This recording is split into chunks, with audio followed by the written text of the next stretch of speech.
Narcissist, Seduction, Episode 10.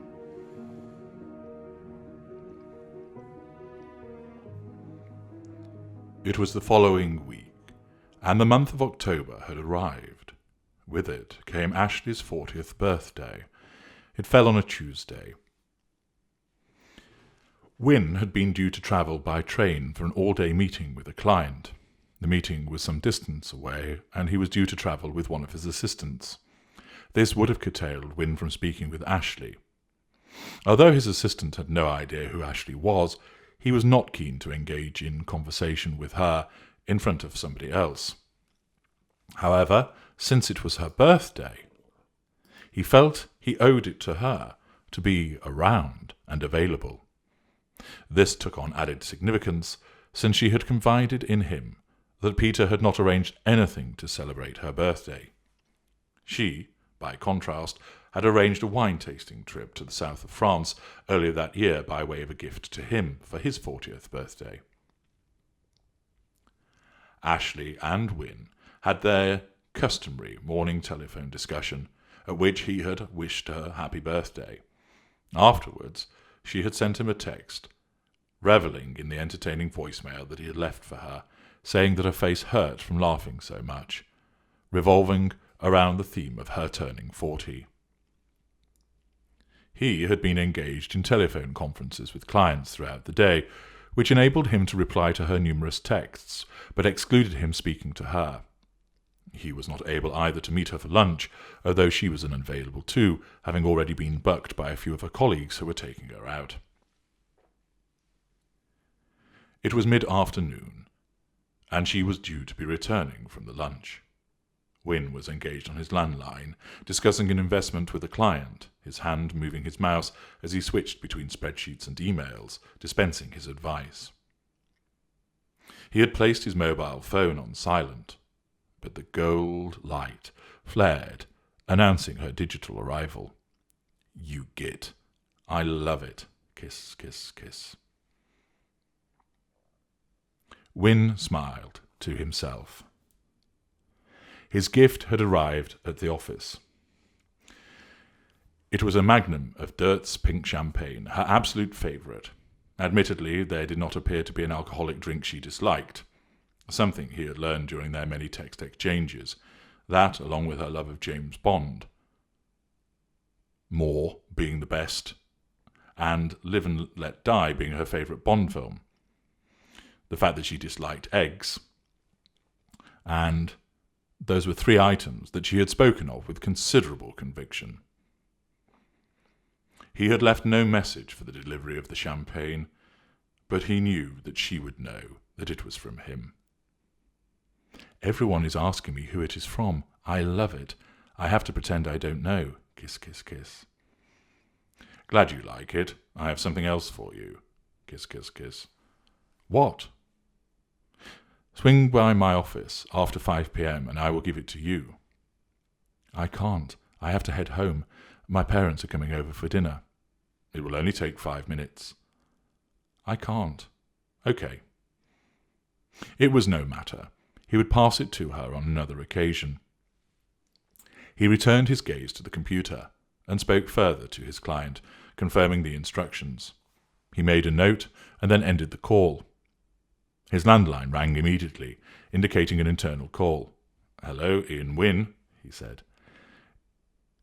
"Ian, I have an Ashley Havinia holding for you," said his secretary. "Thank you."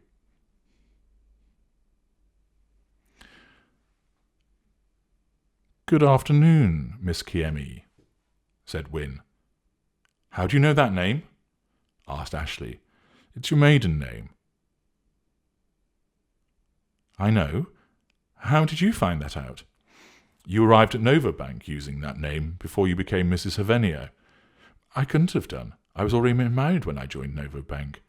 "Well, that's how I know. I always laugh because we already had a Robin Kiemi, although he could be your grandfather." "I don't know how you found that out, but you're right, it was my maiden name."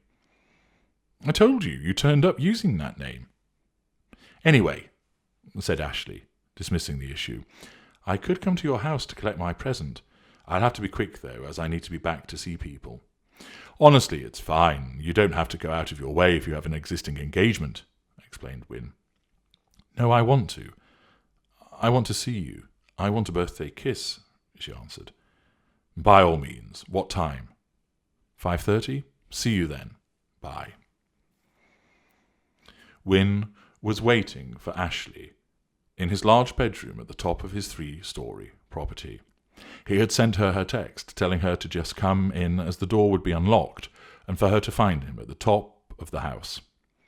He had watched from his front bedroom window as her X5 came into view at the top of the road as she made her way to him.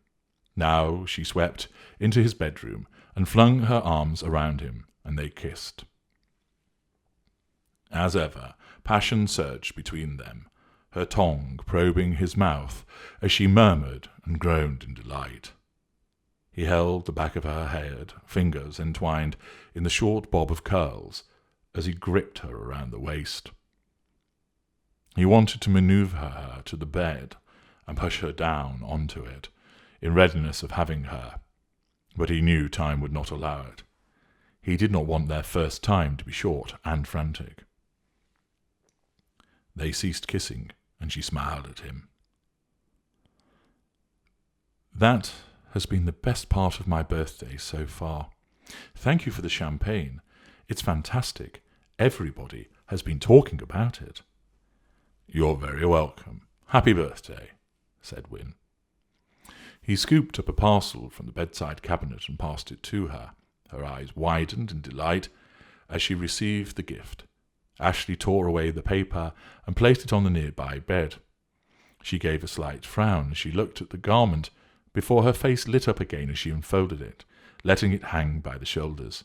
Marvellous, she laughed as she held a football shirt, Wynne's team. The word Queen had been placed above the number 40. I love it. Thank you, she replied, and kissed him once again, and then looked at the shirt laughing. I shall have to model it for you, she said, holding it to her chest and adopting a pose. I'll look forward to that, said Wynne. I shall have to leave it here, I'm afraid. He will ask me too many questions if I take it home. Not people support this team around here. True enough, you can keep it here. Wait, said Ashley, as Wynne reached to take it from him. She opened her handbag and pulled out a small glass cylinder. She plucked off the cap and squirted a mist onto the football top twice. She sniffed at the top. There. You can smell me on it, so you can keep it next to you in bed, to remind me of you. Thanks. In fact, take this. She handed him the perfume, which was about 80% empty. I have another one in here somewhere, she explained, rummaging in the bag, and then producing a full perfume bottle. Keep that one, and you can top up the scent on the shirt when it fades, so I'll always be with you, she added. Marvellous, thank you, said Wynne. I'd better go. I don't want an argument on my birthday, she said. Sure, I hope you have a good time. It'll be okay. It'd be so much better if I was spending the evening with you. God, I hope we can some day. So do I. Listen, I have a dinner on Thursday evening at the Independence Hall. Yes, I heard that was happening. Sounds like a bit of a blowout from your bank. I don't really like going to those things. I get so nervous. I never know what to say. But I have clients attending.